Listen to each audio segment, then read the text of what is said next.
नमस्कार दोस्तों। अपन राजस्थान की जलवायु पढ़ रहे हैं दोस्तों।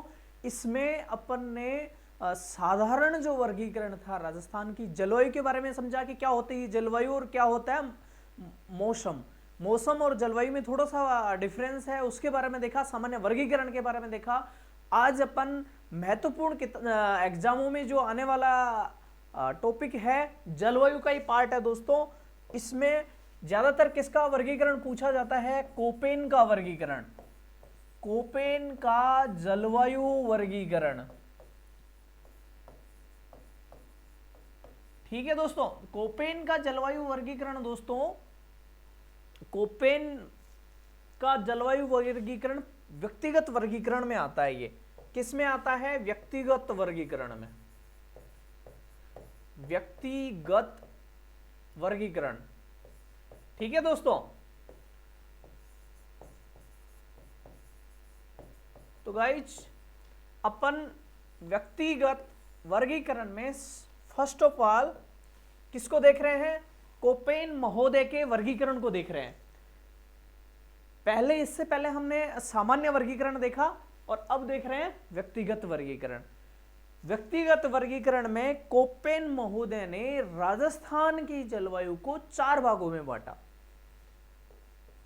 कितने भागों में बांटा? 4 भागों में।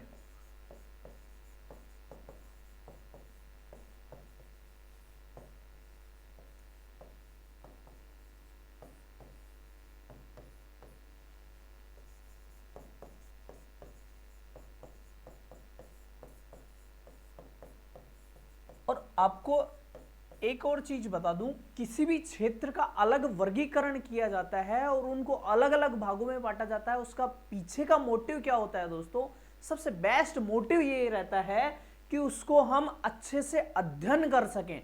किसी भी चीज का डिवाइडेशन कर रहे हैं, कोई भौतिक प्रदेश है, कोई अपना मरुस्थली भाग है, कुछ और हमारे धरातल के अंदर जो भूगर्भ में है, उन चीजों का वर्गीकरण करते हैं। तो दोस्तों इसका सबसे बेस्ट रीजन क्या होता है कि उसको हम अध्ययन की दृष्टि से बांटते हैं ताकि हम आगे उसका अध्ययन अच्छे से कर सकें।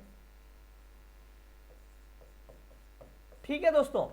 अब कोपेन महोदय ने 4 भागों में बांटा। कोपेन महोदय में कितने भागों में बांटा? 4 भागों में। अब इसमें क्या है? आधार क्या क्या लिया? कोपेन महोदय ने बांट तो दिया इसमें, लेकिन आधार क्या क्या लिया? विभाजन का आधार।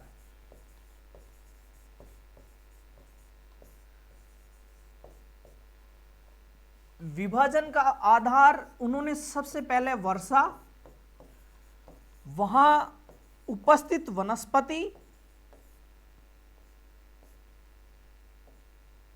व तापमान, 3 चीजों को आधार माना। क्या क्या है वो? वर्षा, वनस्पति और तापमान। मतलब उस प्रदेश विशेष में कैसी बरसात होती है, उस प्रदेश विशेष में कैसी वनस्पति है, वो दूसरे प्रदेश से कैसे भिन्न है, या उसका क्या वेरिएशन आ रहा है, और उसके तापमान में क्या वेरिएशन आ रहा है। ये सब तीनों के आधार पर कोपेन महोदय ने राजस्थान की जलवायु का वर्गीकरण किया दोस्तों। क्या किया?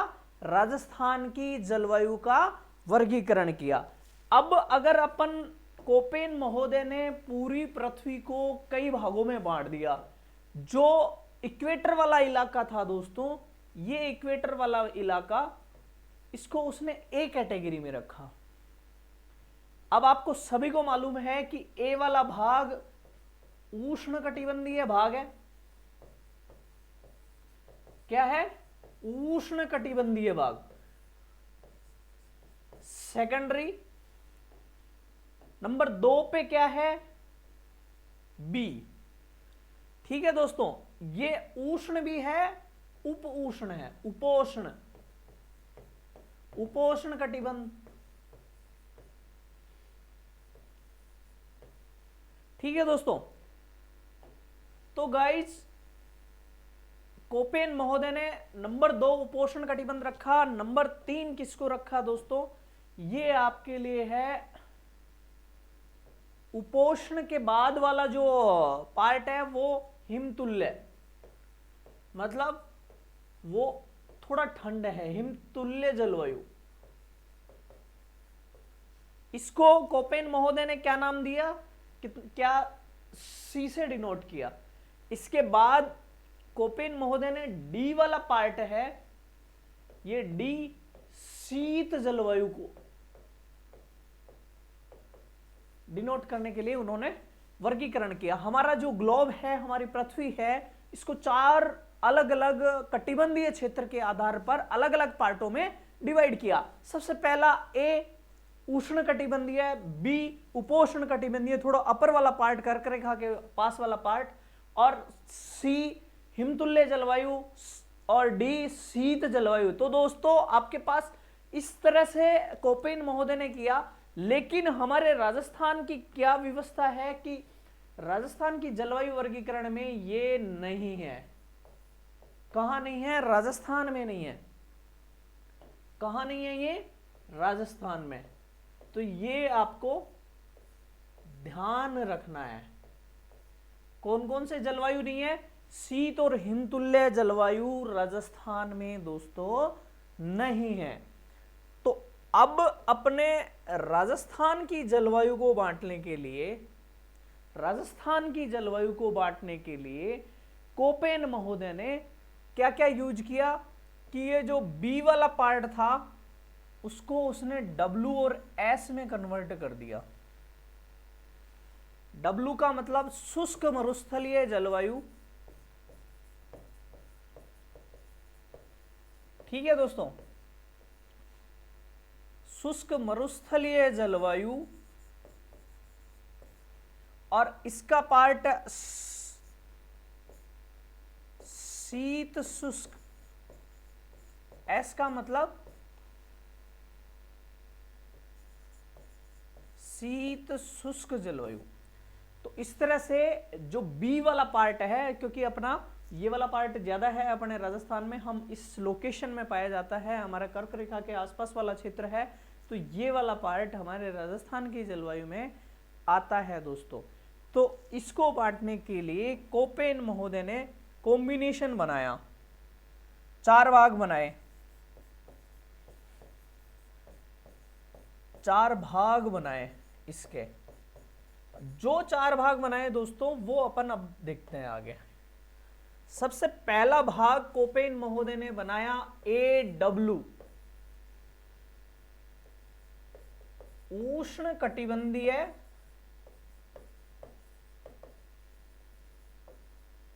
आर्द्र जलवायु। दोस्तों इसमें डब्लू छोटा और बड़ा भी लिया है उन्होंने। छोटे का मतलब है कि आर्द्र है, वो एरिया आर्द्र है। अब अपन इसको समझने के लिए जो अपन ने पहले देखा, AW का मतलब उष्ण कटिबंधीय जहां गर्म जलवायु पाई जाती है, और छोटे वाले W का मतलब वेट, और वो वेट का मतलब आर्द्र, उष्ण आर्द्र जलवायु। अब राजस्थान में हम इसको इजीली समझ सकते हैं कि ये जलवायु कहां पाई जाती है। सबसे पहला पार्ट हमारा हाड़ौती, हाड़ौती में पाई जाती है। हाड़ौती में किस किस को शामिल किया गया? अपना कोटा का क्षेत्र, बारा का क्षेत्र व झालावाड़। कोटा, बारा और झालावाड़। अब दोस्तों नेक्स्ट, हाड़ौती के अलावा इसमें किसको शामिल किया गया दोस्तों?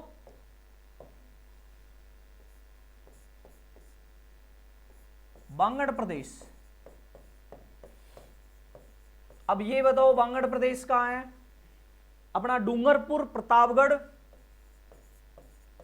डूंगरपुर, प्रतापगढ़ व बांसवाड़ा का क्षेत्र।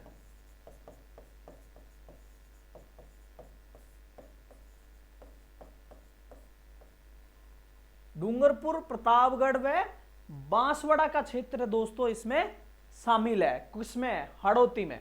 इसके अलावा इस वाली जलवायु में माउंट आबू भी शामिल है दोस्तों।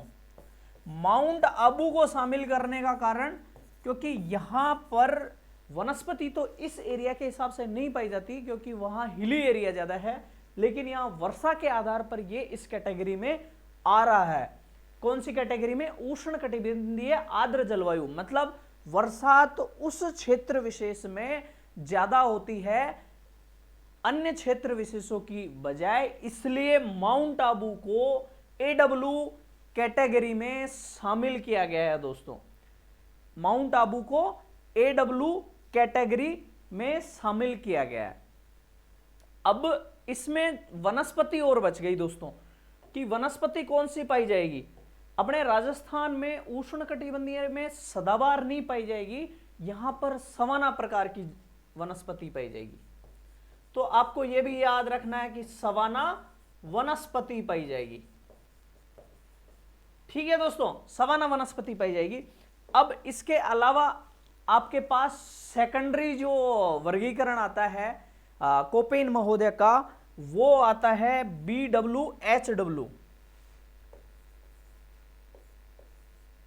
BWHW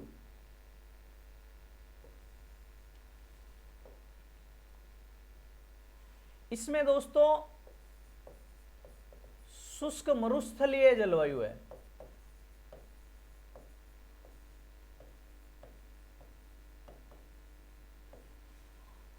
ठीक है दोस्तों, इसमें शुष्क मरुस्थलीय जलवायु है और इस जलवायु में राजस्थान का पश्चिमी क्षेत्र,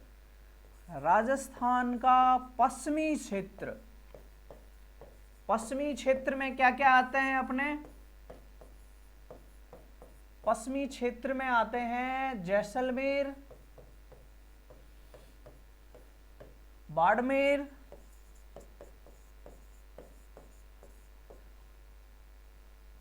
बाड़मेर नहीं आएगा, बीकानेर। बाड़मेर का कुछ पार्ट आता है, हम उसको छोड़ सकते हैं। गंगानगर, हनुमानगढ़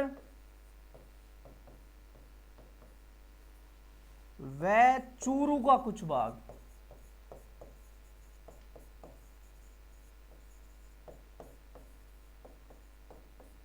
ठीक है दोस्तों, अब आपको ये मालूम है कि ये शुष्क बिल्कुल सूखा क्षेत्र है, तो यहां वर्षा नगण्य। ठीक है दोस्तों, वर्षा नगण्य होती है।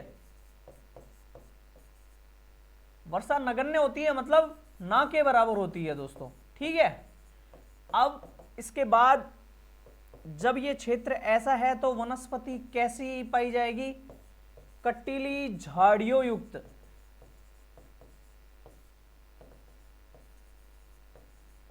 कटीली झाड़ियों युक्त वनस्पति पाई जाएगी। ठीक है, युक्त मरुस्थलीय वनस्पति लिखना चाहिए हमें, या फिर हम उसको शुष्क वनस्पति भी कह सकते हैं।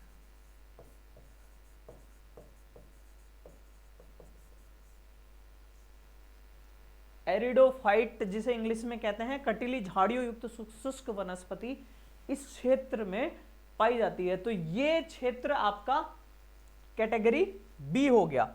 अब इसके बाद अपने पास कैटेगरी सी दोस्तों, सी कैटेगरी होगा BSHW,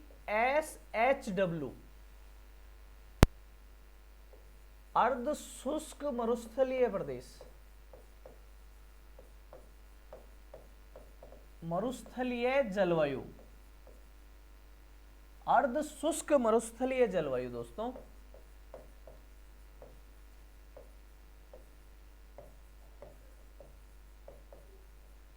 अब ये वाला पार्ट है, ये कोपेन का सबसे बड़ा जलवायु प्रदेश है। किसका? कोपेन महोदय का सबसे बड़ा जलवायु प्रदेश है।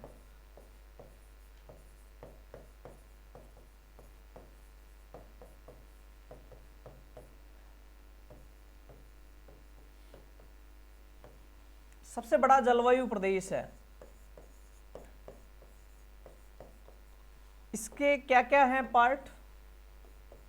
सबसे महत्वपूर्ण पार्ट देखें तो इसके ऊपर से नीचे की तरफ इसमें क्षेत्र पाया जाता है। सबसे पहले लूनी या गोडवाड़, प्रदेश। इस जलवायु में जो अर्धशुष्क जलवायु है कोपेन महोदय ने मानी है, तो इसमें राजस्थान का पश्चिमी शुष्क मरुस्थल से पूर्वी भाग इसमें शामिल होता है। और लूनी और गोडवाड़ प्रदेश कौन सा शामिल होगा, जो नीचे साउथ वाला पार्ट है दोस्तों। इसके बाद ऊपर वाला नागौर उच्च भूमि दोस्तों, नागौर उच्च भूमि आएगा। इसके बाद दोस्तों ऊपर वाला शेखावाटी भाग आएगा।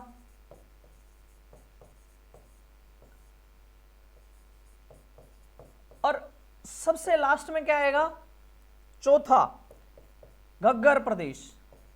तो इस तरह से ये वाला प्रदेश राजस्थान में जलवायु के हिसाब से सबसे बड़ा प्रदेश है दोस्तों। इसमें 4 भाग हो गए, लूनी गोडवाड़ प्रदेश, नागौर उच्च भूमि, शेखावाटी भाग और घग्गर प्रदेश। इस तरह से ये 4 भाग इसमें पाए जाते हैं। और इसमें वर्षा दोस्तों 50 से 100 सेंटीमीटर तक बरसात होती है। नहीं, 25 से 50 सेंटीमीटर तक बरसात होती है। अर्धशुष्क प्रदेश है ये। 25 से 50 सेंटीमीटर बरसात होती है।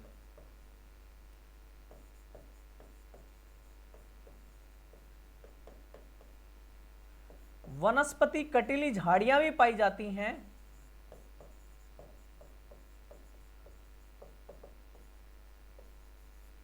कटीली झाड़ियों युक्त सवाना वनस्पति पाई जाती है यहां पर भी। ये आपको चीजें याद रखनी है दोस्तों। कटीली झाड़ियों युक्त सवाना वनस्पति इस वाले पार्ट में, कौन से वाले पार्ट में, अपने BSHW वाले पार्ट में ये भाग पाया जाता है। अब अपना लास्ट, इसको अपन अगर डिस्ट्रिक्ट वाइज अगर अपन देखें तो अपन डिस्ट्रिक्ट वाइज भी देख सकते हैं। सबसे पहले अपन इसमें किसको शामिल करेंगे, सबसे पहले अपन नीचे से राजसमंद, पाली, नागौर, अजमेर, इसके अलावा जोधपुर, इसके अलावा बाड़मेर, इसके अलावा सीकर, झुंझुनू और जोधपुर आपका शामिल हो गया है। आदि जिले इसमें इस जलवायु में पाए जाते हैं। तो ये जिले आपको कौन सी जलवायु में, BSHW वाली जलवायु प्रदेश में ये जिले ज्यादातर प्रमुख है, ये जिले पाए जाते हैं। ठीक है, अब अपन इसमें पढ़ेंगे नेक्स्ट कौन सा पार्ट दोस्तों, चौथा पार्ट, आखिरी पार्ट है, वो कौन सा है, CWG जलवायु है। इसको हम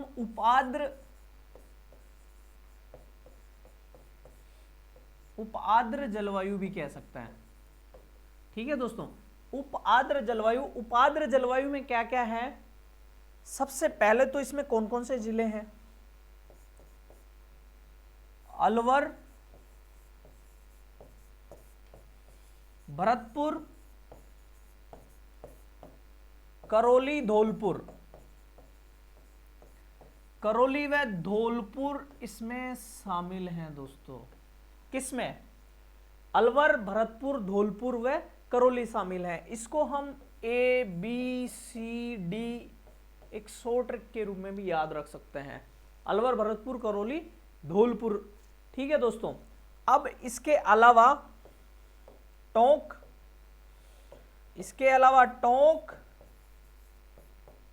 सवाई माधोपुर और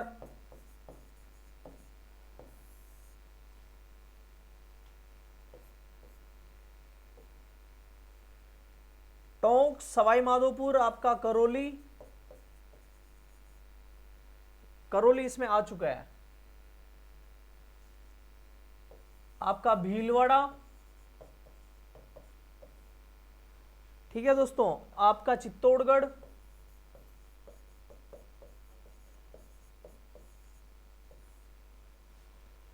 तो ये महत्वपूर्ण पार्ट हैं जो आपके CW जलवायु प्रदेश में पाए जाते हैं। ये मैदानी भाग है, इसकी विशेषता क्या है? कृषि प्रदेश है, ये कृषि प्रदेश है। ठीक है दोस्तों, कृषि प्रदेश है। इसकी सबसे बड़ी खासियत यही है कि ये कृषि प्रदेश है और इसमें क्या पाया जाता है? सघन वनस्पति पाई जाती है दोस्तों, सघन वनस्पति पाई जाती है।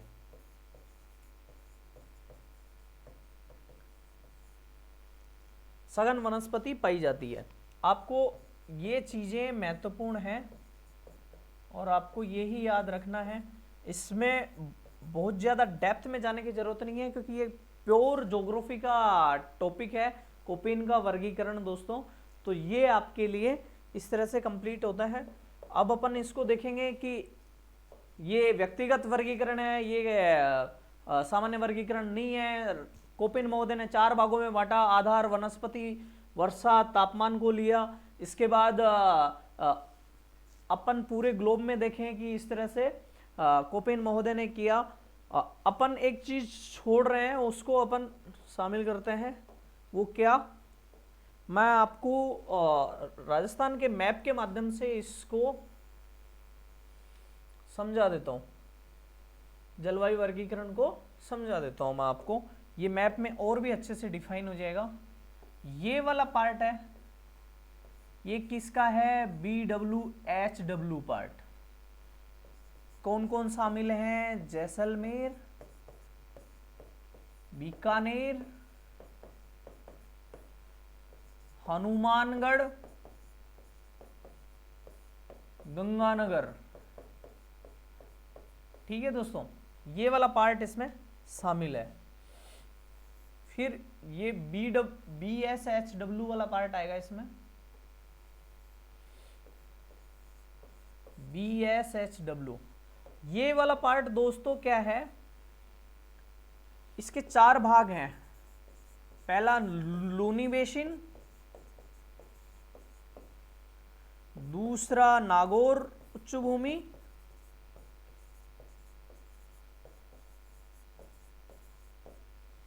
यहां पर नीचे लूनी बेसिन है, बीच वाला पार्ट नागौर उच्च भूमि है। उसके बाद शेखावाटी प्रदेश है,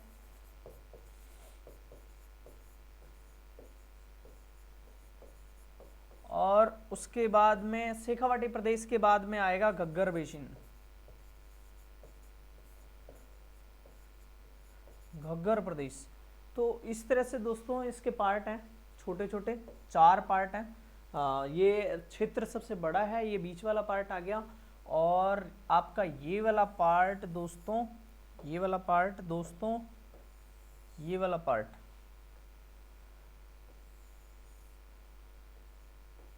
ये वाला पार्ट है आपका CWG जलवायु, कोपेन महोदय के अनुसार। और ये वाला पार्ट आपका AW जलवायु है। ठीक है, इसको अपन उष्ण कटिबंधीय जलवायु बोल रहे हैं।